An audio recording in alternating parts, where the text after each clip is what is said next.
You ever seen a grown man naked?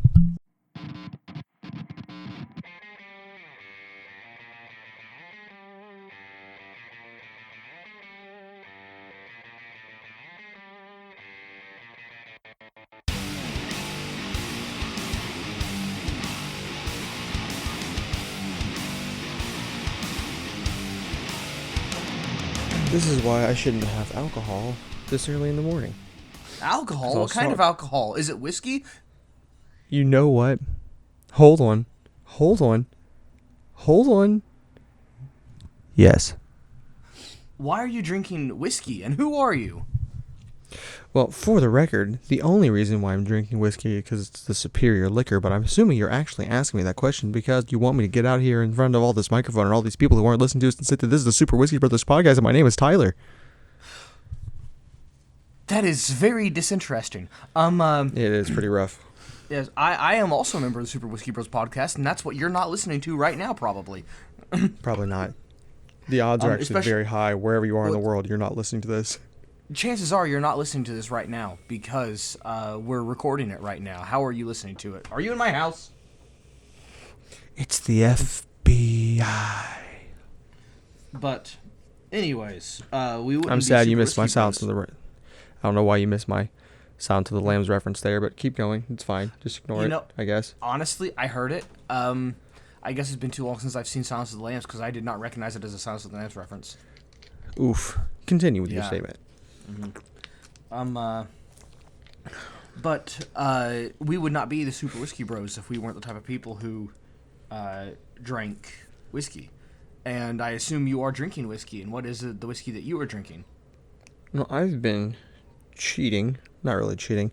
I just haven't bought more recently. I'm still having my batch strength Gnawbone single barrel bourbon, which is probably in my top 3 of all time, honestly. And I don't like anything that's sweet with whiskey unless it's like batch strength, because then for some reason the words are really difficult for me. At the higher proof, I do tend to like the sweetness a little more, and I don't know what the significance of that is for me because I am a bellend, but still. Mm-hmm. So I am, for what I'm drinking, I think I'm cheating a little bit, right? Because think about what's a malt whiskey. I'm thinking. Okay, and now I'll tell you while you're thinking about it. A Perfect. Malt whiskey is whiskey that is made entirely from barley, malted barley, and then been distilled and then been aged. But if you take the whiskey made from malted barley, and let's say it hadn't been aged, or let's say let's say it had still been aged, but it had not been distilled, I think that still counts. So in that case, the whiskey that I am drinking is a special take on a Vienna lager. It is technically a Vienna lager, even though its name is Samuel Adams Boston Lager. And that's the whiskey I'm drinking today. Yeah. I feel like that was a very long roundabout way of saying I'm having a beer this morning. Yeah, that's what I'm saying. And I know I said this to you earlier, specifically earlier, but I am, especially for the price, like, usually, like, not more than $1.50 a bottle. Samuel Adams is good. Like, I've had plenty of craft beers that were worse than Samuel Adams. Mm-hmm. And, like, I've spent $2 or $3, and sometimes $4, on a beer that was worse than a Sam Adams. Mm-hmm. Beer is something that is apparently it's very easy to screw up. We can be a testament to that, having screwed up some beer. I think my beer was pretty good. It was pretty good, but it was funny to say that. I don't know. I can't tell if it's people having such different tastes that they think some things are okay, or if they're just trying to be different. But the number of times I've tried some craft beers, it's like wildly expensive, and in some kind of a fancy can with a fancy label. They've clearly put a lot of work into it, and it's just bad. I mean, it's just not. I don't know. It's almost like different people like different things, but that can't be right. Yeah, I had some craft mead. There was like a ginger cherry, I think, something like that flavor. It was actually pretty good for the first couple drinks of it, and then it became tolerable. But like, you could tell they didn't put a lot of work into it, and I'm not joking when I say this. You pour this into a glass. You have to pour it into a glass because you have to make sure you're doing it right. Because if you drink out of a can, you're screwed. But like, they legitimately had. And as long as you poured it off and didn't drink it, it was okay. You never tasted it. But this just shows you how little work they actually put into it. It was a craft mead, is what it was, not craft beer. And it was there was yeast sediment in the bottom of each bottle. There was yeast sediment in the bottom of my bottles because I was the only way I had of carbonating was to re-ferment in the bottles, and so there had to be a tiny bit of yeast in the bottom, the yeast that carbonated it. But you're making a production drink. You just carbonate it. You inject CO2 into it, so there's no yeast in your, Yeah, you don't look like you an open with amateur. that move. Yeah. But anyways, this since you've already talked about your Grog Strong Jaw bourbon. Yes, that's what it was called. I forget what it was called, but I'll call it Grog Strong Jaw. Close enough. Yeah. But I am I've obviously never spoken about this beer on here. It's very, very good. It's a dry beer for the most part. Like, it doesn't taste very malty. Not like sweet and malty anyway. You can taste the barley, but not malty.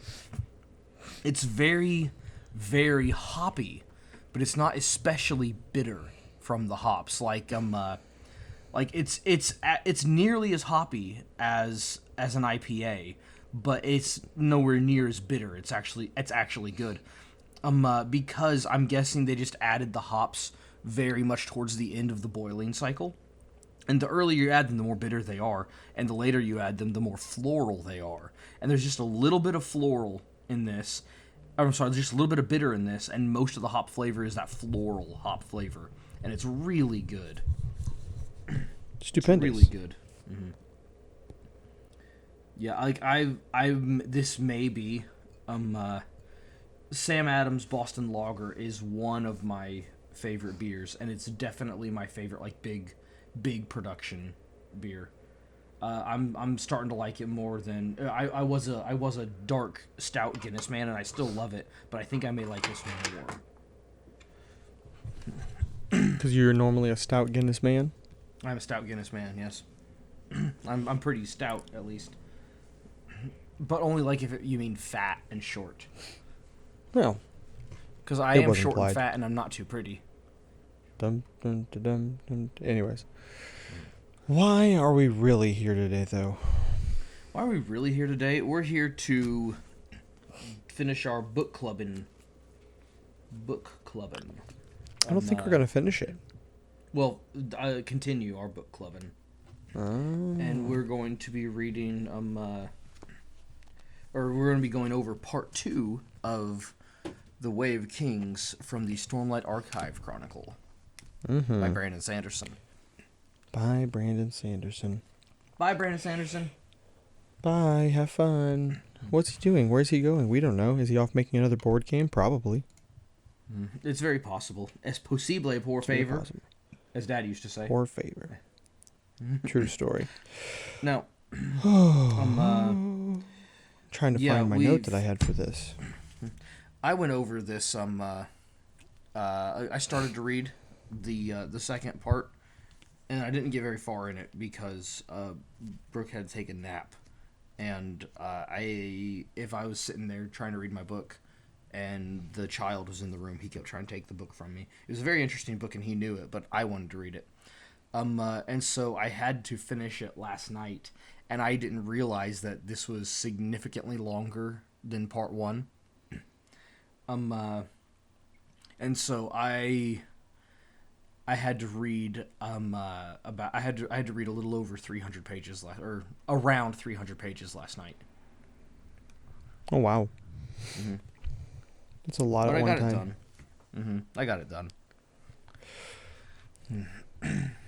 But yeah, Okay, it's I'm trying to find my note because I was trying to remember the boundaries of part 2 specifically, because like we've mentioned before with this book, since you had already read it and I was just catching up to you, I was trying to catch up to where you are. Therefore, we weren't truly book clubbing, so I haven't read this super recently. It's been more like about 2 or 3 weeks ago. 2 weeks ago. So I'm trying to remember all this stuff. Okay, I'm back to my notes. back to the newts. Back to the notes. Look to the newts. So for me, the book really didn't take off as well until the second part. I think I mentioned this in our original video going over part 1, but this book is slow to start. It's the further you get into it, the more you realize it was designed that way so you could introduce more elements much cleaner and not so ham-handed, not just ridiculous amounts of stupid last-minute exposition. Just really, it's handled really well. But because of that, yeah, it just does have a slow start. I believe we start this part with Dalinar's perspective. Yes, and you said it doesn't take off until then. It actually hasn't taken off yet, even at the end of part 2. Without giving any spoilers at all, the story doesn't really take off until the one bad thing happens and then the other bad thing happens. No, this is true, but I mean, like, at least you can feel some momentum being gained in the story. The first one just seems like that he takes longer than a normal fantasy writer probably would to set the scene for our characters of focus, of which we have 3 technically, as far as POVs. It just takes his sweet time setting them up, which works well for the whole book, but does make for a slow start. Yeah. Oh, and by the way, there's a way, speaking of such things, not doing things like a normal fantasy author does. So there is a way of making a perfect character, a character without flaws. Like, there's literally, like, no way that this person could be better than what they are because they are perfect and flawless. And there is a way of doing that without making that person a Mary Sue. A Mary Sue is awful, but Dalinar Kholin is the best fictional character ever written. He's pretty fantastic. And, like, he's, like, truly a man without flaw. Absolutely, like, the perfect model example of a man. Well, yeah, this is true. I agree with that very much.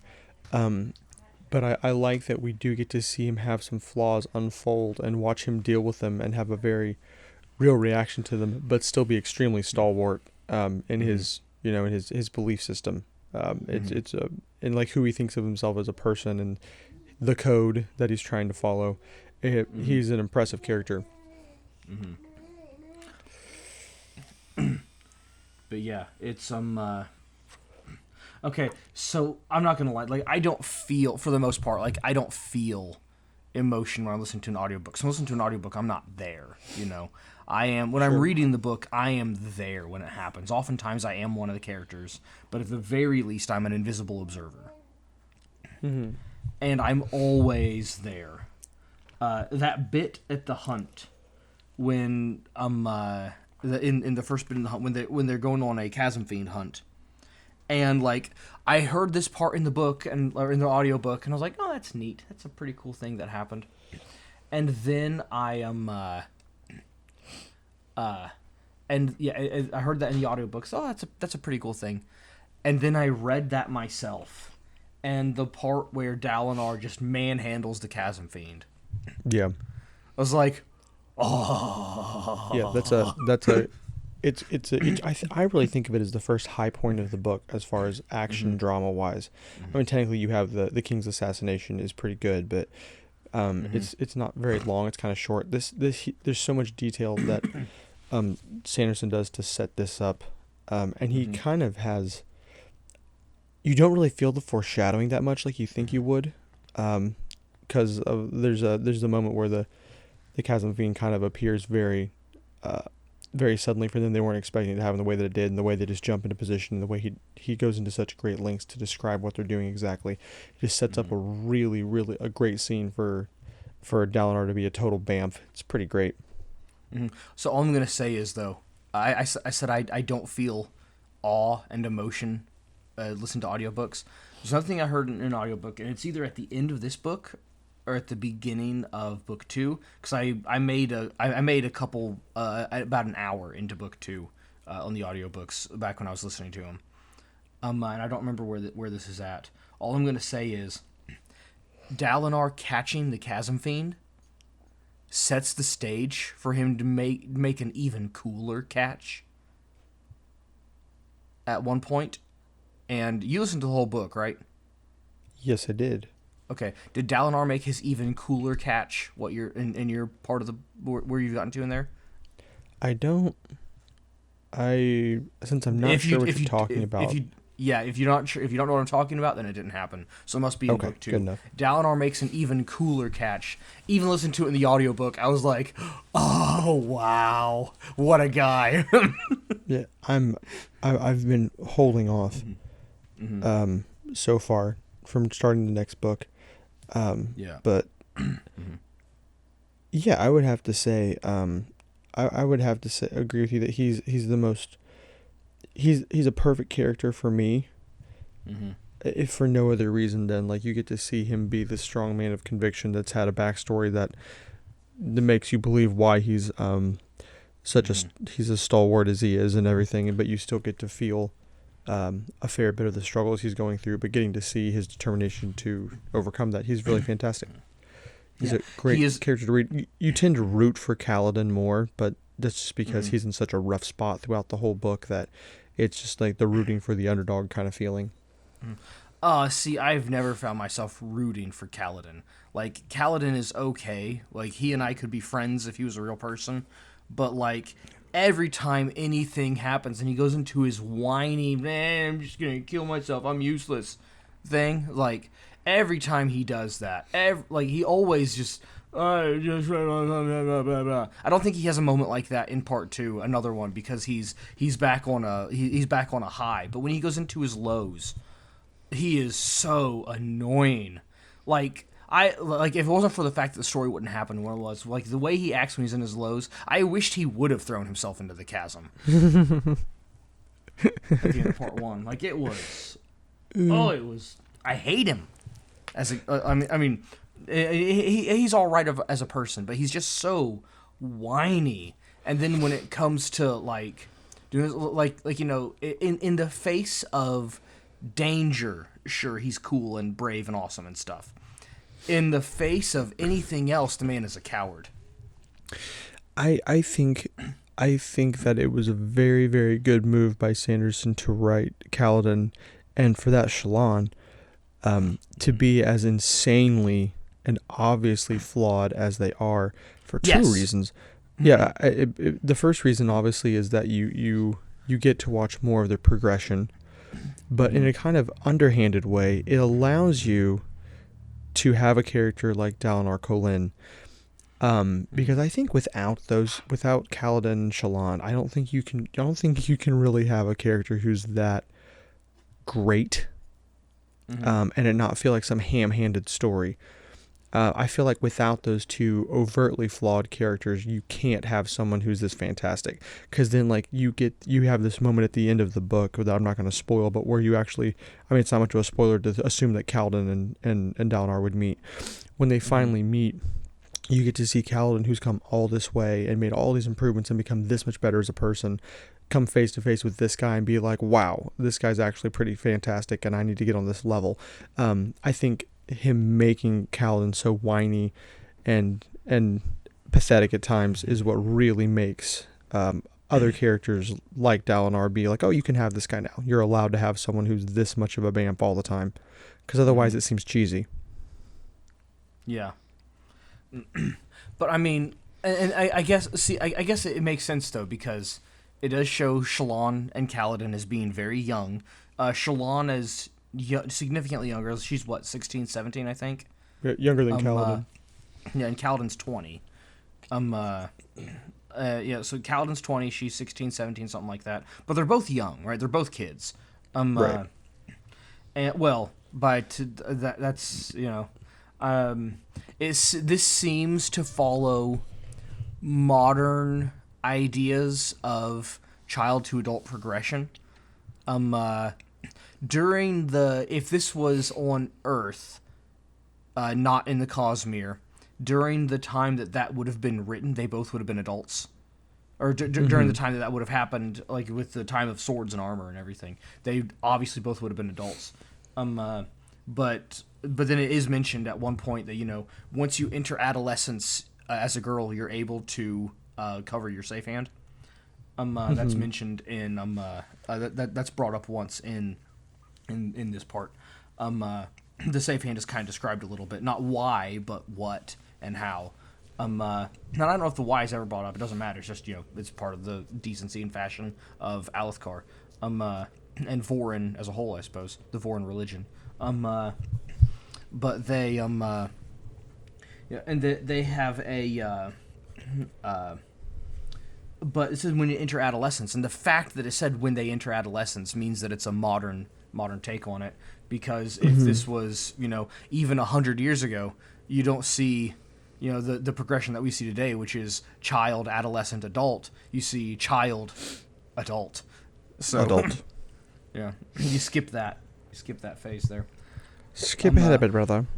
Yeah, but okay, so I'm gonna have you do the thing that I normally do, which is unless you feel it's been too long since you read to be able to do this, in which case I'll do it. But I want you to have the opportunity to do it, and that is give the TLDR that removes all the seriousness from it. That I do. That removes all the seriousness of it. Perfect. I'm good at that. Yeah. But before you do that, there is one thing that I wanted to mention that is in one of the flashbacks. Something happened with Laurel, which was Wistio's daughter. Wistio is the Bright Lord of Hearthstone, or was at the time of the time the flashback happened. Wistio was the Bright Lord of Hearthstone, and actually, Brooke, if you're available, step in here while I'm asking this question. I'd like to hear you answer the question at the same time Tyler does. And if you're not, that's fine too. And I'm gonna wait just a second to see if she's able to come in. And she's not, it seems, so I'm going to just ask you this question. One thing that very much confused me. It confused me when I heard the audiobook. Then maybe I thought it had more clarity when I read it. I read it, and I still am exactly as confused. Kaladin gets in a fight with, I believe, Jost, with quarterstaves, and Jost beats him in the fight. And then Kaladin rushes at him to attack him after he lost. So he lost and he rushed to attack him. And when he rushed to attack him, Laurel, who was watching him fight, leaves, and it's made obvious that she's disappointed. And my question is, and I've never been able to figure this out. Is it she wanted him to be a man of morals and therefore don't just accept a petty fight, or was it because he lost? She was disappointed. So the first one, she was disappointed in him for accepting the challenge to fight to begin with. The second one was she was disappointed in him for losing. And the third thing could have been she was disappointed in him for, after having been justly beaten in a playful duel, he, instead of saying, yes, you beat me, good game, he then rushed to attack the person who had beaten him. So I think my answer to this would be different if I had not finished the book and got to see more of Kaladin's flashbacks. But since I've seen further into the story and seen further into her story, I would have to say that it's because he lost, because she clearly develops more into this run up and grab the nearest winner kind of female. There's a very aggressive, or I guess I'm just going to go right into saying a gold digger mentality because of who she goes for later in the book. So I think given that becomes her character more the older she gets, I would have to say that I believe she was upset that he didn't win, because she shows she shows those characteristics later on. Yeah. Now I ain't saying she a gold digger, but she ain't messing with no surgeon. This is the case. This is the case right now in this book. Yeah, absolutely. Let's see. Let me. Is there anything else in particular I wanted to go over? There's a line that I did read to Brooke because it's really funny. I'm going to read it to you because it always makes me laugh. Talking about Zeth's reputation. How he has this reputation for being this extremely if Zeth is going to go after you, you're going to die, and there's nothing you can do about it. Yes. And he gained that reputation, which is it's a fair reputation for Zeth to have. But here you go. This makes me laugh. Zeth bowed his masked head in acknowledgement. He slid from his place, dropping to the ground, oversized cloak fluttering. Game stilled. Men, both drunken and sober, turned to watch Seth as he passed the three men with the fire moss. And as he passed the room with the fire moss, their fingers went limp. Most in the room knew what Seth was about this night. A man had moved into Bournewater and opened his own gambling den to challenge Makhek. Lately, this newcomer didn't believe the reputation of Makhek's phantom assassin. Well, he had reason to be skeptical. Zeth's reputation was inaccurate. He was far, far more dangerous than it suggested. And yes. I like that line. Oh, yeah, no, it's fantastic. I didn't know if you were trying to point out a flaw in it or something. No, it's fantastic. It's wonderful. I can only feel like I like that character a lot, but for a much different reason. He's put into the book series differently than I would have to say differently than any other character I've ever read in a work of fiction, because he's this huge in the background, just destructive force of nature kind of character, who we still manage to get enough backstory to feel something for him when he has to do what he's being forced to do, essentially. But he still is like essentially just a big chunk of foreshadowing for the rest of the characters in the book. So I mean, like, and it doesn't even come to a head in the first book. Yeah, and I will also say this. I think in the first book he pops up in like every interlude has a section about him, but that's the only place you see him is in the prologue or the first little bit where he assassinates Gavilar. And and then like some of the interludes, yeah, and then in the interludes, in book 2 he pops up in the chapters. Okay. Yeah, he's there in book 2. I that's good. I would like to see more of him because he's fantastic. But the way he's introduced in the first book, in those roughly 1,000 pages, is just, it's very, very interesting because it's kind of like, when you watch an anime, I'm going to use Bleach as an example here, and there's like a particular thing that virtually never happens, but then when it does, it's always like your favorite part of the series. So in Bleach, there's always where Ichigo has that hollow takes him over and he goes berserk and he's overpowered as crap. Those are some of the coolest scenes from that show. They happen extremely randomly. And there's only like 3 or 4 times throughout the entire series, of which there's like 365 episodes. It gives me that same kind of feeling when all of a sudden I'm like, oh, good, it's another one of these parts. Fantastic. Because like, it's like you've been looking forward to it the entire time and you didn't even realize you've been looking forward to it the entire time. It's great. Yes. The way he's introduced him randomly throughout this whole book is fantastic. Oh, speaking of Bleach, like I never finished the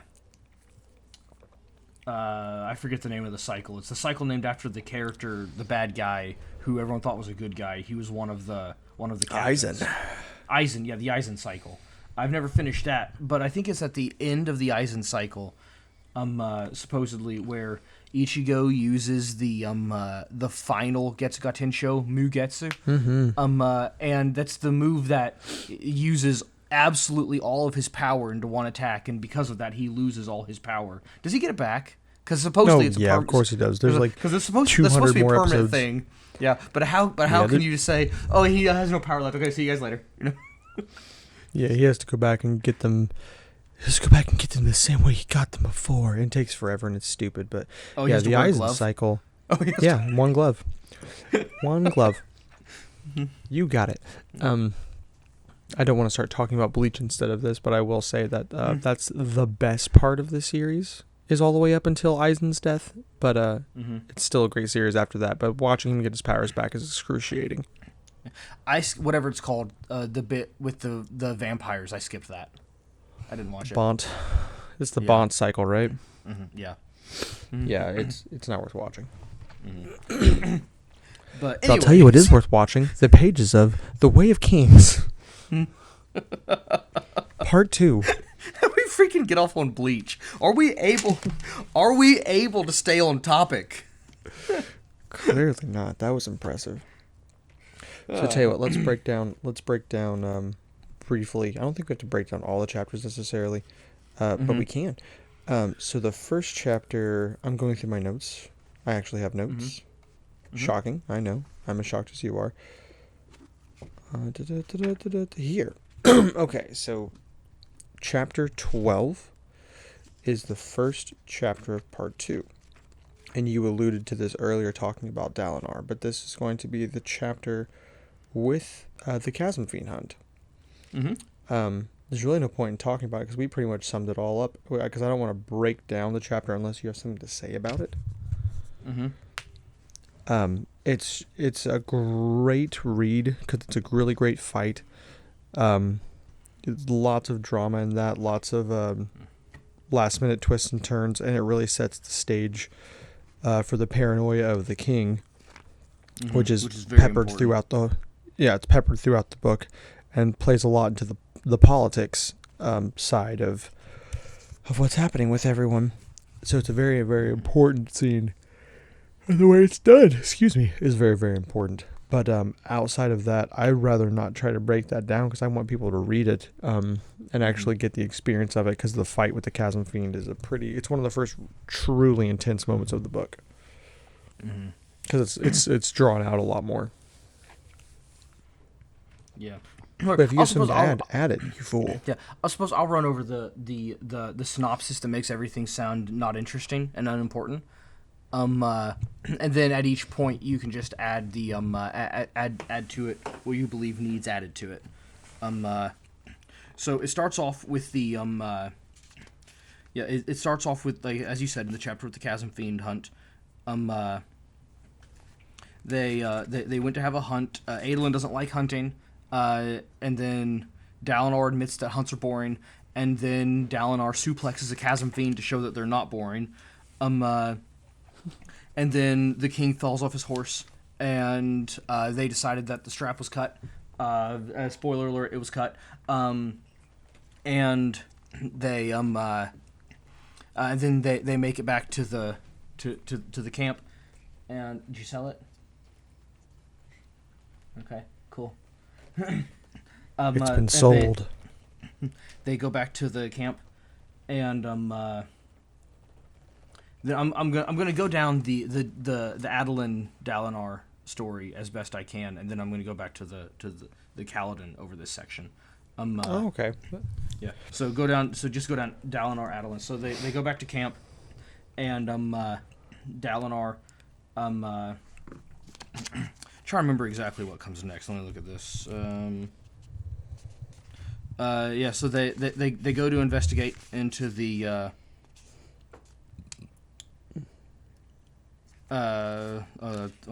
it's 2 chapters. There's 2 chapters for the fight of the Chasm Fiend. Yeah. And then they meet Wit, and Wit says to Sadeas, "Tell you what, I'll stop insulting you if you can stop saying stupid things." And then Sadeas said something stupid, and Wit insulted him again. And gosh darn it. Mm-hmm. Yeah, and then they determined that nobody likes Sadeas because he's a butthole.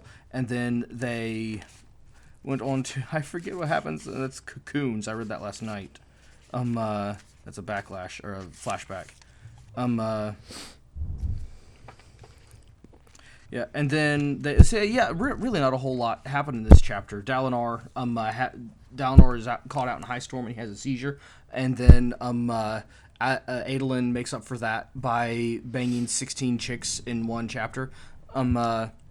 And then they get a message from Yasna just to connect everybody back together so they can see Shalon drawing pictures.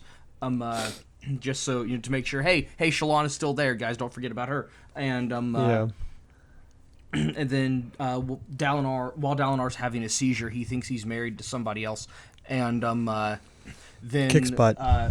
Kicks a bunch of butt, kills some black dogs, and then the Knights Radiant come down and kill the rest of the black dogs, and then he finds out that this new woman that he's married to while he's having a seizure is actually a man, and the man tells him, I think this is when the man tells him to trust Sadeas, and I don't remember. Technically speaking.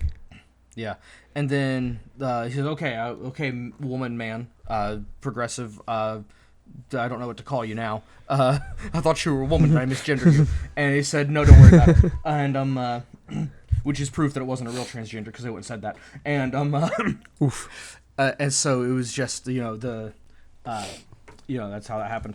And then he woke up and everybody saw him having a seizure. He's like, oh crap, who were you all guys watching me? And they said, yeah.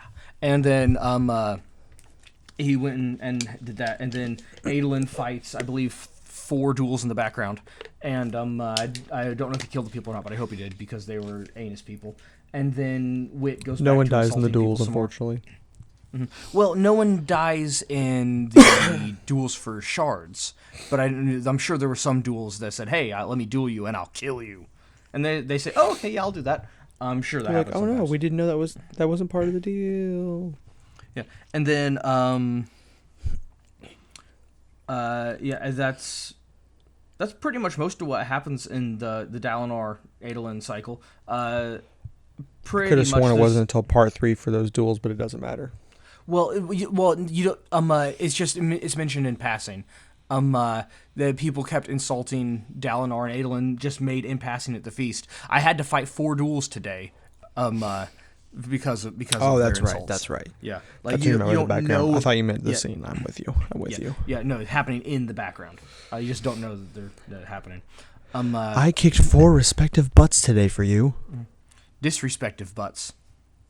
Oof. That is the reason why they dueled. You're right. And then going back to Kaladin, Kaladin said he'd already decided not to kill himself. He said, okay, so what I'm going to do then, instead of killing myself, is I'm going to wake up early. And so he did. It's a good start. Mm-hmm. And so he got up early, and then he started dragging around a stick. And everybody said, why are you dragging that stick? And Rock said... so I can get better at stick dragging later. And Rock said, that's a very lightweight stick, isn't it? Kaladin said, no. Rock went and picked up the stick, and he said, oh, it's not. And then and then so he went, and Rock doesn't like him at all. Rock thinks he's an idiot, and he hates him.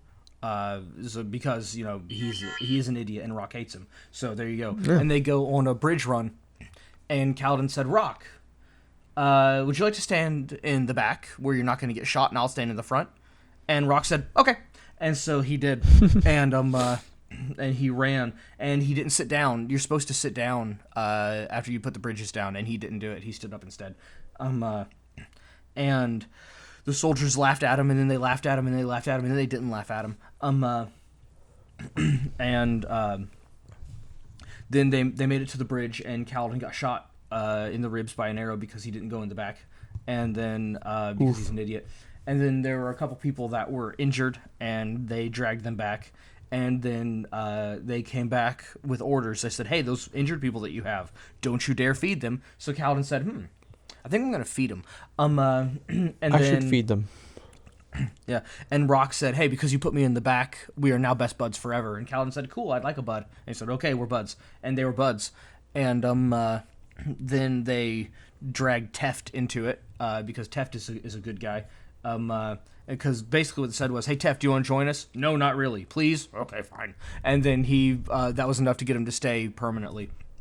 And then and now at this point, and then Kaladin had Rock make stew, because Rock is a cook, and he's such a good cook that he puts poop in his food. Top tier. And, yes. Iron fantastic. Chef. Poop chef. But somehow they still really like the stew, and everybody liked the stew. And at this point now, the only person who doesn't like Kaladin anymore, and who isn't willing to work with them and do all the good stuff and everything, is Moash. And I am certain that it will continue to stay that way, and Moash will still never like him. And they learned that Forever the and Parshendi can grow chitinous armor, I suppose. And yeah, that's the synopsis of part 2. Do you have anything to add? I'm sure we'll go into details about stuff, but do you have anything to add to the synopsis? I'm going to add to the synopsis, just because I just want to point out, technically speaking, it wasn't poop. I believe it was actually shells. Keep going. No, it's actually, that's why he's as a bridgeman. He put Chul dung into Sadius' Oh yeah, why food. he's a bridgeman. I don't think we find out about that until later, though. It's in part 2. I thought we found out about that later. I just read it last night. Just read it last night. Let me actually forgot about where the poop. Find that part. There's actually a fair bit of him putting poop into things. Yeah, like they it does actually happen several times. Legitimately. It's a fair bit of poop. Around here.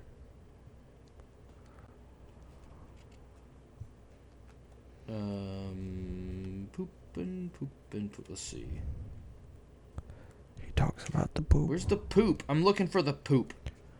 I should put a bookmark in the poop. So much poop. It's towards the end, isn't it? It is. Towards the end-ish. I can't remember if it's while they're on chasm duty or before. So right now I am in the chasm duty chapter. And I'm not seeing it.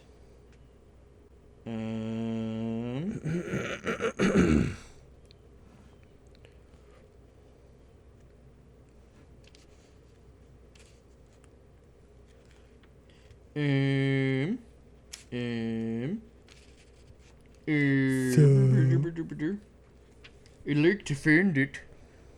Talk about something while I'm finding it. He's going to tell. Sometimes when I freshen my mocha, I live a little. Sean doesn't like Kaladin, and I really don't understand why. I didn't mention this earlier, but I think he's genuinely a fantastically written character. Sean finds him whiny. Because Sean would not do the things that this man does, and finds his lack of masculinity in certain areas to be annoying in someone who's going to be a hero, who's currently almost a heel. Mm-hmm. On the verge of being a heel. Mentality of a heel. That's the thing. No, he's a fantastically written character. I don't have a problem with how he's written. It's fantastically written. So my gripe is not with Sanderson. It's with Kaladin himself. It's Kaladin's not real, Sean. I know this, but I get invested in these things when I read books. I get invested with it. I'm actually there with the people, and it always angers me when there's someone who consistently, if you do something that's obviously stupid, I get mad at people for doing that. And when you consistently do stupid things, say stupid things, act in a stupid way, I find myself hating you. I find myself hating Kaladin, not because he's written poorly, but because his character is a very particular way, and he's written excellently to consistently match that character at all times. So, very, very well written, I just hate him. I've managed to make Sean quit looking through the book. I'm proud of myself. Well, I found the spot before I started talking. Oh, well, good enough. Yeah. Long story here we short, go. Sean doesn't like Kaladin because he's gay. Because Kaladin is. Yeah. Yeah. Yeah, you're a homophobe. Keep going. Yes. But first, do you know how I know he is? Do you know how I know he is? I don't know. Did you notice that he never actually pursued Laurel? Even the times when he had the chance to? This is true. I feel like this is a very, very unfair way of saying that Kaladin's gay. Also, there comes a point that's not even where I am in the second book. But it seems to me that he has the opportunity at one point to pursue Shallan, and he also doesn't. So anytime he has an opportunity to go after a girl, it's something to the effect of I forget. There's a quote from one of the books, and something to the effect of "No, I have my spear, and that's enough." Ugh. Yeah. You like other men's spears, is what you like. Yeah, there's a euphemism there somewhere. I believe it's the Pinocchio sandpaper analogy. Yeah. Okay. Yeah. This is the bit.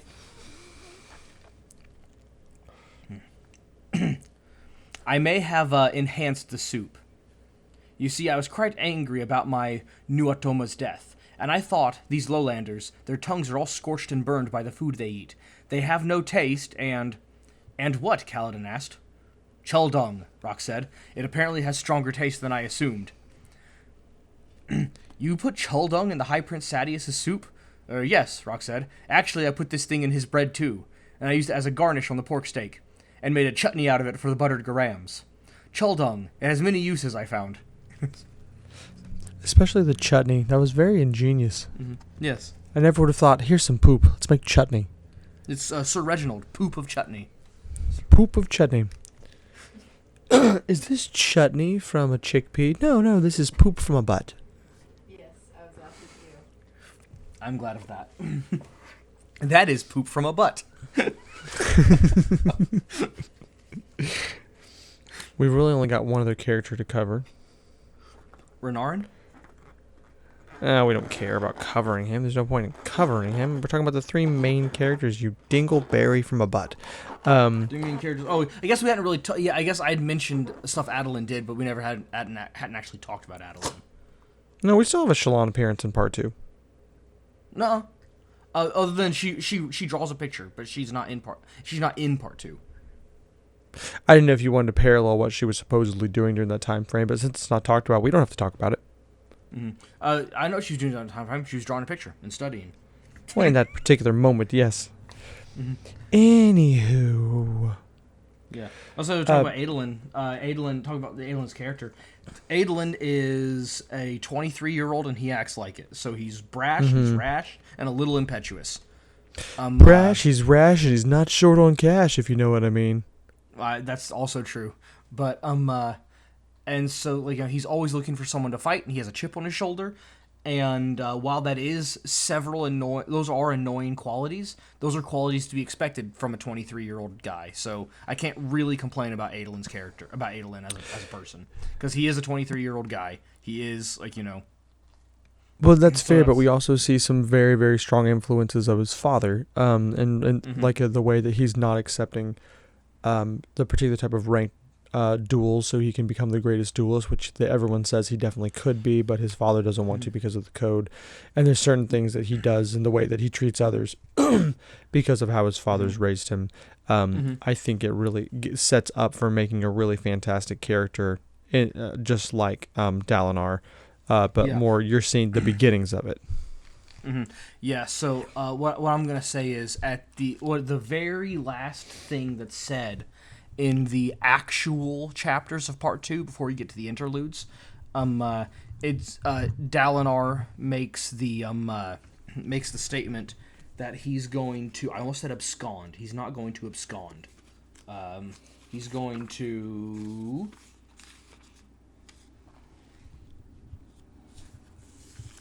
What's the word? Abdicate. He's going to abdicate his position to Adolin, and Adolin, while which Adolin he is is very not fond of. Huh? Yeah, Adolin is not. Well, But we Jalen's don't not. know that Adolin. He hasn't told Adolin about it yet. At the end of part 2, at the end of part 2, he's just telling Navari about it. Navari, that's her name, Navari. His sister-in-law / girlfriend. Sister-in-law soon to be main squeeze. Yeah, but either way, I think her name's Navari. But he's believe you're telling right. Navani. Ah. He's believe telling you when her you said about it, and she said it's a bad idea. And I think as Adolin is right now, it is a bad idea. But who knows? Whenever it actually happens, maybe who will have grown into a Dalinar-like man. Here's the potential too. Okay, so riddle me this, Batman. When we talked about Which this before, Batman? we talked for it doesn't matter. Terry McGinnis. Ugh, gross. Keep going. I liked that show though. Anyways, and for those of you who weren't, who either weren't from the '90s or who didn't look back or who didn't look ahead when you were before the '90s or who didn't look back when you were after the '90s, Terry McGinnis is the name of the young child Batman in Batman Beyond. Anyways, He's a fantastic character. yeah, but what am I? I have no idea what I'm talking about. I don't know oh, what yeah. in the heck I'm talking about. But it's what I was gonna say is last time we talked about this, we went over a part that had 200 and I believe 16 pages in it, and we and we didn't, and it took us an hour and 15 minutes to get through. We've pretty much said all that needs to be said. We haven't talked about the flashbacks yet, and we'll hit that after I say this. But those won't take long though. But besides the flashbacks, we've been at this for less than an hour, and we went over part 2 that contains, like instead of 216 pages, like something to the effect of I think like 343 pages in the book that I have. Somehow we But talked the for thing less is- time about more material. But here's the thing. That's because so much of the material of part 2 is just set up that we've summarized in less than a sentence. And that's not doing justice to the way Sanderson wrote this, but we've already covered multiple times how he's a fantastic writer. So I think it's implied that he clearly did a much more better and thorough job of setting stuff up than we've explained it. But there's just so little really happening. Because we're not going to break down the entire flashback for Dalinar. We're not going to break down the entire fight of the Chasm Fiend. And that's like 150 pages right there, it seems like. It's not, but it feels like it. And also another thing is too, we're not going to go over as much the we're not going to go over as much the or no, I'm sorry, the opposite of that. We went into more detail than probably what we needed to have anyway, is what I meant to say. Just because we like talking about in detail, just on the off chance that you guys didn't do your homework and you haven't read part 2, we're going into a bit more detail than what is needed. But if we, but we would be expecting though is when you guys are listening to this, you have read part 2 by the time you heard that. By the time you heard it, and actually, as soon as we're done recording this, we're going to put up in the book club, in the book club bit, and I'm going to change the book club title to Current Book Club Series, and then I'm going to make a book club one-offs. The reason why I'm doing that is because next week we're recording Whisperer in Darkness, and you guys should also read that. And Because it's great. You know, yeah, and so you know what we're talking about. And, like, seriously, we want you guys to weigh in on this stuff. Like, you know, you read... Like, you know, we're gonna go into the book club section, and we're gonna read as much of it as we possibly can. What you guys have to say, and we're gonna make sure we bring up, unless you guys say something stupid, we may bring it up and then call you stupid. But for the most part, like if you bring up something like, you know, legitimate, good to bring up on there, we're gonna say, hey, and this person said this, and we think that that's a good thing to have said, and we recognize that they said it, and we're those type of people, you know. So by all means, you know, once you've read the next part, in this case the part 3, once you've read it, or as you're reading it, feel free to just drop your thoughts and reading notes into the book club section. Yeah, it's important to note that we are clearly not picking popular titles. We're not reading like not. a current bestseller. We're reading like old H.P. Lovecraft and high fantasy fiction. I mean, clearly we're just reading this because it's something that we enjoy. So if it's something that you see like, oh, I would like to make a note about this, or I just want to talk to someone about this, trust me, we'll jump all over talking about it because we're giant nerds. Mm-hmm. Like we're only talking about these books because these are the ones that interest us. Well, we're not going over these books because they're bestsellers, but they absolutely right. Technically speaking, in some way they are, but I mean we're talking about bestsellers of like years ago. I mean, Whisper in Darkness isn't topping any charts right now, and neither is The Way of Kings. We're talking about it because that's what we find interesting. Okay, so it's not fair to say that about The Way of Kings, I think, though, because The Way of Kings may not currently be a bestseller, but book 4 in the series currently is. Because it's the current one that just released. This is true, but we're not jumping on a hype train. We find this interesting. Yeah, that's true. Yeah, that's what I'm saying. It's not that we aren't doing things that are bestsellers. It's we're not choosing them because they're bestsellers. Them being bestsellers has nothing to do with what we're doing. I was making the differentiation between our reasoning and the facts. Being a bestseller has nothing to do with our reasoning, but the facts are it needs to be done. I agree. Yeah, but last year in 2020, when Rhythm of War was released, it was not the best-selling book that year. I believe you. The best-selling book that year was honestly, it was the same book that's been the best-selling book for the past 400 years. 400 years. 400 years. The one book has sold more copies each year than any other book for the past 400 years. Drum roll.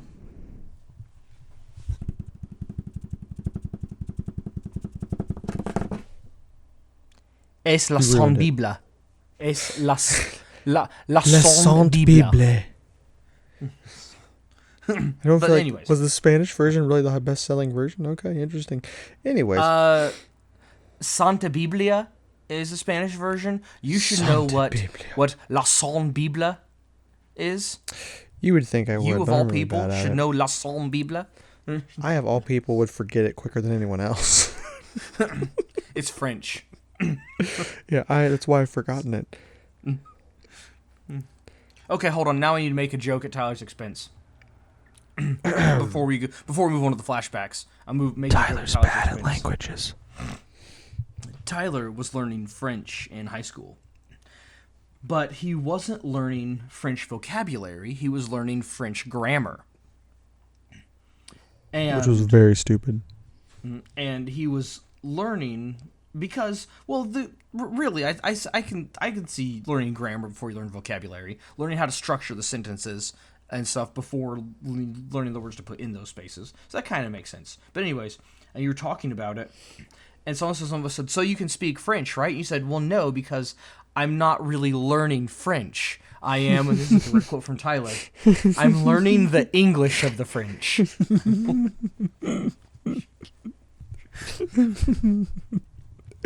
I stand by that quote because technically speaking, it was everything you would learn in English class as an English speaking individual, but in French. So I stand by that. Well, now I have to give another one. It has nothing to do with French. We'll see how you stand by this one. Dad was cleaning a deer, and I went out there to try to help him if I could. And you also went out to watch because you didn't want to help. No. But you saw that Dad had skinned the deer, and there was muscle all over the deer that you could see now. And you were much too old to have asked this question. And I don't remember how old you were, but it was old enough that I, being nearly 2 years younger than you, was able to help clean the deer a little bit, to some extent. I don't think Dad let me use a knife, but he let me, Sean licked up the blood. I did. That was my job. But you saw this deer, and you pointed at it, and you said, "Is that the chicken of the deer?" It was important to me to know which section would be the chicken. Because that was the part that I was going to enjoy the most. Because I did love chicken. The chicken of the deer would have to be the most succulent. Anyways, I had to make sure we went over an hour. So now that the recording mark says exactly 1 hour, let's talk about the flashbacks.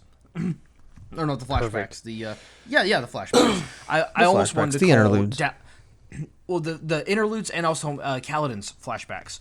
Okay, sure. The reason why I stopped saying flashbacks is because I almost would consider Dalinar seizures flashbacks, but not They're really. technically I'll call them flashbacks, visions. but we don't know. We don't know that until later. So technically, you and I don't know that.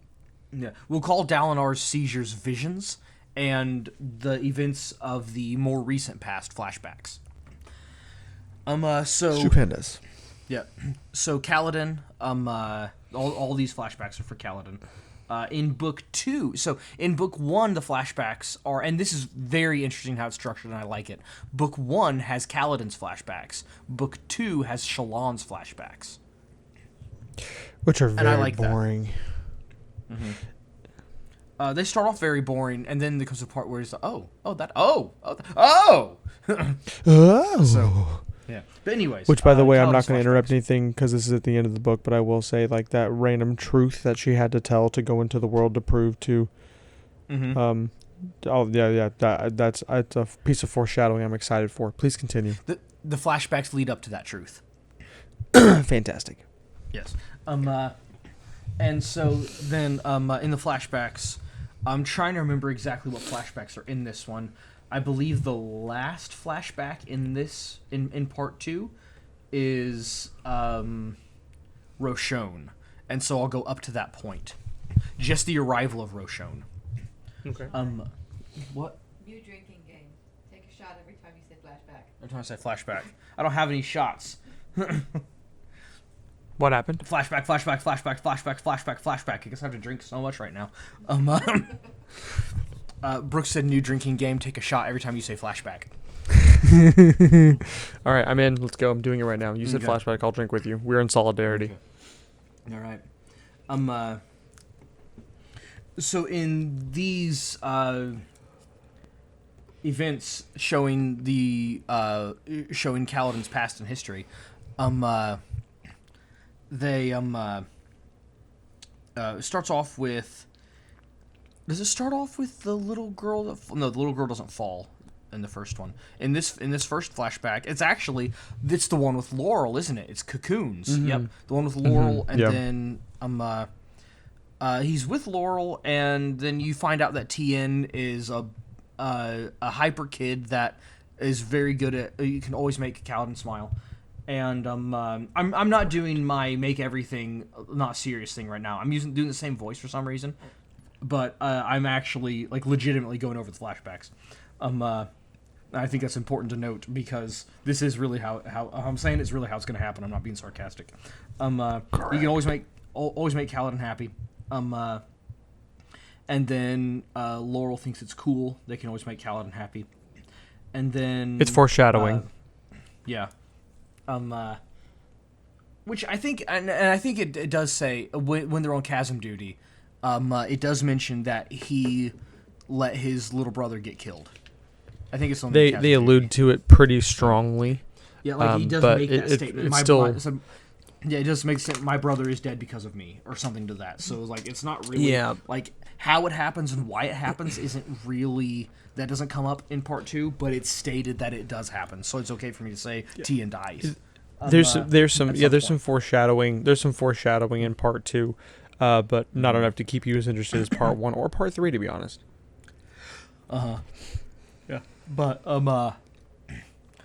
and then Kaladin gets in a fight with some boys, and he realizes that he loves fighting and he wants to fight. And while I'm back on this flashback, I already asked you this question, Tyler, but I was going to ask you this question, Brooke, but you didn't hear me and you were unable to come in. And so I'm going to ask you this question. During the fight with Jost, Kaladin, actually come up closer so that way your answer can be heard when you say it. She's going to tell. She's going to tell. She's going to tell. She's going to Okay, tell. that's fine. Okay. During the fight with Jost, Kaladin loses the fight. He then gets so yeah, Jost challenges him to a fight, and he gets up and accepts the fight, and he rushes at Jost and loses. Jost beats him up, and then he gets very angry at Jost and goes "Wah!" and runs at him and starts to beat him up, and actually gets a few really good hits in, and then but Jost still knocks him down, but to the point that Jost said. But Jost challenged him to fight because he was angry at him. At the end of the second bout, Jost goes, "Wow, good job, you did good," because of of that, but when he gets up to attack Jost for the second time, Laurel, the girl he's trying to impress, gets up, turns her back, and walks off. And my question is this: you being a girl, think like a girl. Tell me.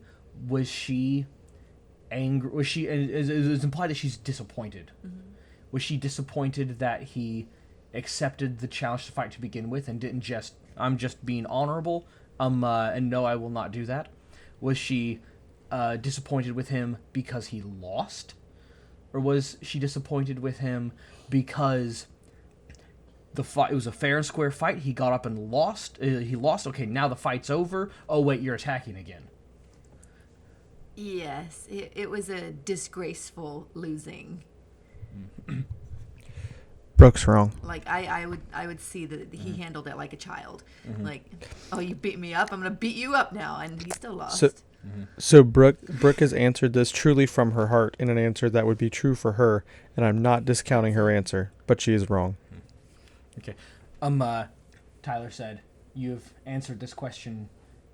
True to your heart, answer that would be true to you, but you're wrong. And this woman is a biatch, as the kids would say. This woman is a biatch, as the kids would say. Yeah. No. It is kind of. It's never comes out and it's never stated, and the fact of her walking away when he at that point is never brought up again. But then you see like the guy that she winds up with, and it's like the next Bright Eyes. Family that comes in, which never mind, that's a flashback that comes up in part 3, but yeah. It doesn't matter. It doesn't matter. But you find out that she's just she's just after the winner. I just wanted to say that. Oh, that's good. Yeah, I just want to say you've set Brooke up for failure, and that wasn't fair. Yeah. And Tyler said I set you up for failure, and that wasn't fair. Yeah. And then and then a little girl falls out of a tree, and Kaladin sees her on the ground, and he says, "I can save her life," and then he doesn't save her life. And then Liren said, "You did good not to save that girl's life," and Kaladin said, "What?" And then that's the end of the flashback. Flashback! I got a drink. Gosh darn it! And then the mother is scraping the creme stalactites off of the ceiling. And he said, "Mother, why are you scraping the creme stalactites off of the ceiling?" And she said, "Because I like to work." And he said, "But you just said work was bad." And she said, "You got me there, Kaladin." And gosh darn it. And then they said, "Roshon is coming." And they said, "Who's Roshon?" And Liren said, "I don't know. I shouldn't know that name yet." And so they go to see who Roshon is.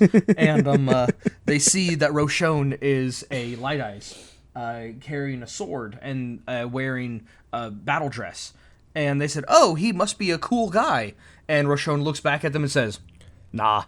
And then he gets in his carriage and rides away. Yeah. And then that is... and then Liren said... and then Kaladin said, "So, did we throw a losing hand or a winning hand in the game of dice that you just earlier implied we were playing?" And Liren said, "No." And then that's that. So yeah, that's the entirety of the flashbacks. Yeah, of Kaladin's flashbacks. Yeah, and then we have the 3 interludes, which are not flashbacks. I believe they're all happening simultaneously. The interludes are happening while the other. They are. I'm pretty sure they are. I feel like at least one of those. There are some flashbacks that are clearly happening somewhere in the past. One or Flashback. two. They're really, really. Gosh darn it. Oof. I'm drinking whiskey, you anus. And I'm sipping my beer. I feel like these moments have occurred previously because at least some of them, obviously the Seth. His are happening more or less simultaneously because we kind of finally get a moment of realizing that towards the end of the book. But some of the other ones, and we know Seth's are because yes, like you get in one interlude and it says Seth killed this person, and then you get like in the next chapter and it said, hey, did you hear this person's man is dead? Yeah, so yeah, we that know that his are. There's and we one or also two. And we also know from later that Rysn, RYSN, whatever her name is. RYSN, yes. I'll call her Ryzen. Ryzen and Axes, theirs happen at the same time, are happening at the same time, whether they're in the past or the present or the future. They do happen at the same time as each other, because in one of Rysn's interludes, she meets Axes. Yeah, and it's very interesting. Axes is... It's so weird to read Axes interlude because it feels like a... It doesn't feel like the rest of the book at all. It's very strange. The characters as far are as strange. mild His characters go, interactions Axes are is my strange. favorite. Oh yeah, he's essentially who am I thinking of from Oblivion with the Wambajack? Oh yeah, crap. Dang it! I almost said Shub-Niggurath, and it's not. It's not Shub-Niggurath. Sheogorath. Sheogorath. That's immediately who I thought of when I was reading about him. Yes, absolutely. But yeah, there's a few interludes that definitely feel. I think it's towards the end, and I think it's Baxil, if I remember properly. It feels. I'm pretty confident in saying that it has to have happened earlier, but neither here nor there. If what you just mentioned with Ryzen and Axes, those are two of the three flashbacks. Gosh darn it, interludes. Dang it, Bobby. Thanks, Brooke. Ugh. Anus. Obviously, we also have a Seth flashback. Tyler! You want to talk about... I'm sorry. The thing is, my beer's almost gone. The only thing left on my table is a Maker's Mark. I didn't consent to this. Yes, you did. I did actually consent to this. All right. So, how would you best describe the Axes moment? Interlude. It's very strange. Yeah, I found it to be very strange. Yeah, well, I think the whole idea of that is let me go back to it on this little thing here. I wasn't trying to put the the moment on you, so I'll start it. So essentially, you are aware that his name is Axes the Collector. Yeah, so Axes the Collector. Essentially, he's waking up naked, feeling beat up, feeling sick, which isn't all that strange, but like everything about this character is odd, in ways that you kind of haven't encountered yet in any of the characters in the book. Okay, so also, the bit at the end when he's being carted away talking about discovering Spren, that does not sound like sarcasm when he says he was overjoyed at the thought that knowing that cataloging all the Spren would only take a few more centuries. Yeah. And so you get the impression he's a deity.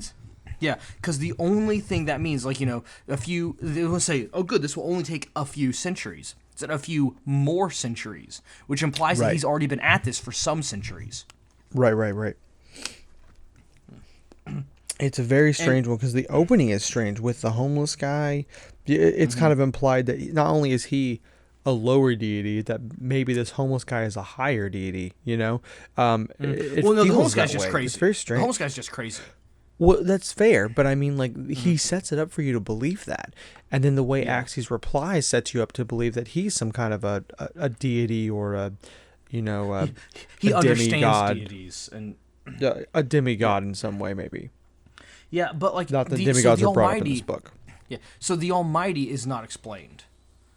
But besides the Almighty, there are a few creatures. There are the besides the Almighty, there are the Voidbringers. There are the Nightmare Essences, and a few other like weird spiritual type creatures. We're not going to go into what the Voidbringers are because it's you don't discover what the Voidbringers are until one of the bad things is about to happen. Oh so man, we're not gonna. Yeah. And so what we're a not plot going to go twist into for that. me. Yeah, plot twist. Okay, plot twist. What plot twist regarding the Voidbringers and plot twist regarding the bad thing. Yes. Yeah, but anyways, like one of the bad things is not a plot twist. Very obvious. Bad thing number 2 was going to happen. Bad thing number 1 was a surprise. Yeah. Yeah. Very very interesting. Yeah. But the heck am I talking about? Oh yeah, but besides that though, it seems like all of the deity-like creatures are Spren. Like the Stormfather is a Spren, the Night Watcher, Night Mother, whatever it's called, is a Spren. The huge Spren that creates water during Axie's thing. This is 100 feet tall. That's a Spren. And so, in order for Axes to be a deity, he would almost have to be a Spren. Yeah, it's very strange because clearly he's not. I would say he's not because obviously he doesn't he understands Spren better than like a normal individual human. I don't want to say humans, but individual walking around in this book. He clearly understands them better than most, but I would venture to say he's not one, which makes this a very very weird section to read. If you're thinking about it after having read the whole first book and then kind of going back to it, it's a very very weird interlude to read, but it's very cool. No, wait, Spren has to have something to do with him. Spren has to have something to do with him. Remember the interlude, or I'm sorry to say, a flashback? Gosh darn it! That in one of the things where it talks about, and this may be, I don't think this may be in book 2. But it talks about how Yasna discovered her Spren and her ability to do the thing that she can do. Mm-hmm. Yep. And it mentioned something about the shadows being wrong when she saw her Spren. And Axes is part of an Imean, is that what they're called? He's one of those, and their shadows are wrong. And so they have something to do with Spren somehow. I'll be honest, I didn't quite pick up on that like you did. That's interesting. Mm-hmm. That the Spren had a weird shadow, or that Axes had a weird shadow? Axes, the correlation, I didn't pick up on that. I feel like it's very ham-handed now that I'm thinking about it, I totally missed it. But yeah. Well, like it's just it's just thrown in there. Like you just immediately gloss over it. Let me go to Axes thing here. Here we go. No, I agree with you. I'm saying that I screwed up. I missed that in a bit of a wave of idiocy. Oh, okay. When you said ham-handed, I thought you meant it was ham-handed the way it was put in the book. It should have been. I should have seen it as obvious as if it were ham-handed. Gotcha. But yeah, and then the last interlude is and Ryzen has an interlude. Her first interlude isn't important. She becomes an interesting character later. Her first interlude doesn't matter. This is just to show that she's there. Correct. Yeah. And pause for effect. Stop it. And she's in the calming dogs. And she's in the land of the Shin, which obviously, Brooke, we know that the Shin are from Shinar. Makes sense. Mm-hmm. And you know all about Shinar. She's fluent in Shinorian. Yes, Brooke, you know about Shinar. Because Shinar is a country in the book you're currently reading right now, The Way of Kings. The Way of Kings, no, I'm sorry, The Wheel of Time.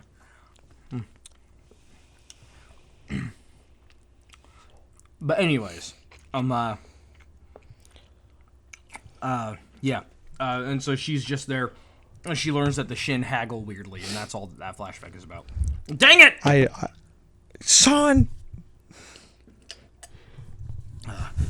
So, Seth's flashback. Kiss my butt. You suck. Yeah. Seth's interlude. Next time, warn me, and I won't grab whiskey. Well, if I pour myself a drink of whiskey, I'll just take if I'm playing a drinking game, I'll just take smaller sips of it than I'm taking sips of beer. That's But what at I'm the end currently doing. See, at the end of the episode, I will have had 1 or 2 drinks. Whether it's 1 beer or 1 pour of whiskey or whatever, or 2, But either way. And then Zeth's interlude. Interlude. Interlude. In my pants. Oh my. But in Zeth's interlude, he's told to assassinate a guy, and then somebody else has already assassinated him. He's like, "Oh, it looks like my work here is done." And the guy said, "No, you're coming with me." He said, "I think not." And the man said, pulled up I think Zeth's oath so. stone. And Zeth says, "I think so." And and then he's going, and he's like, it's like, it's just a good thing that it's like, I'm just glad that you're not a man of great ambition who would want me to kill very powerful people and help you to cause chaos and take over the world, because I'm capable of doing that, and I'm just glad that you wouldn't do that. And the man said, Yes, "You're absolutely of right, I course. would not do that. However, the more powerful man to whom I will be giving your oath stone will like to do that, and here's the list of people he wants you to kill." And It's a rather lengthy list.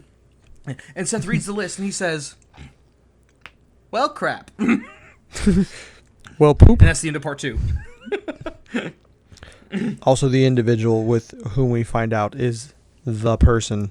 Oh, Utterly it's, fantastic plot twist. Beautiful, Holy beautiful. crap. Yeah, like, I'm not going to say another single word about it, because if you guys are reading along, I don't want anything that could hint at what it could be. I get that we're foreshadowing this aggressively, but holy crap, I did not see that one coming. I genuinely did not. I actually don't go back and re-listen to the last episode, because I foreshadowed it heavily in the last episode. This is true. But so good. A couple great plot twists. A couple great plot twists at the end of this book. Yeah. But that said, though, it's going to be so fantastic for me once we get past the point where I've already listened to in the audiobooks. Because now, like, I know this information, and I have a hard time not talking about it. But then when I come in to the episode, and I'm doing everything blind, and I can just go, "Did you know about this?" This was the case. I'm behind you by a little bit, because I'm not as far as you are in the second book, and I'm waiting a little bit longer for us to get through this. I honestly, I've had a moment where I've asked you what the calendar was. I'm like, "Oh, we're not doing part 3 for a while. I can't start this book for it." I went ahead and already got it on Audible and everything, just to be ready, and I'm very psyched to start it. Yeah. Well, that is essentially the bit. Yeah, the bit. That's that was a bit of a podcast. Yeah, we stopped at an hour. Like, that was the whole book. Let's talk about the interludes, and then talked almost as long about the interludes as we did about the whole entire book part. Because part 2 was just, I don't want to say filler, because it was very interesting filler. stuff. No, yeah, it's exposition filler. We'll say exposition. We'll say part 2 was just exposition. It was just letting you know, building up for some stuff that's going to happen. So there wasn't really a whole lot of details to talk about and to say what was going on. Part 1 had a lot of that. Part 2 was, part 2, they tried. I'll say this: Sanderson seems to try to get about the same amount of information in each part. Also, part 2 was almost twice as long as part 1 because there was so much less raw information. Oh, lots of raw information, so many fewer details. So much less exciting stuff happening in part 2. But then the interludes are always just details, because you're supposed to be picking apart the interludes and seeing, how each thing is, and what it's all like. And so the interludes, with a slow part like part 1, I can very well see why the interludes could be longer than part 1. But then to talk about part 2, I mean. Seth's interlude is the most foreshadowing of all the interludes, in my opinion, because the rest of them are just kind of like, here's some things that are happening on the side, and then Seth is obviously, it's driving the story, and that one, you realize how pivotal that is later on, but even then it has quite a sense of gravity to it, even without knowing what happens on later. Absolutely.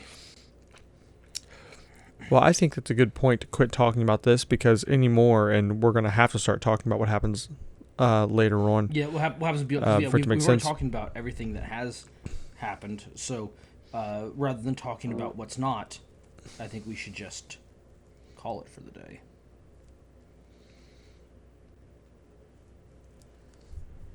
Yeah. Yeah, I agree. Well, that was abrupt. So empty feeling. Yeah. And if only there was a proper way to end a podcast other than just stopping in the middle of a sentence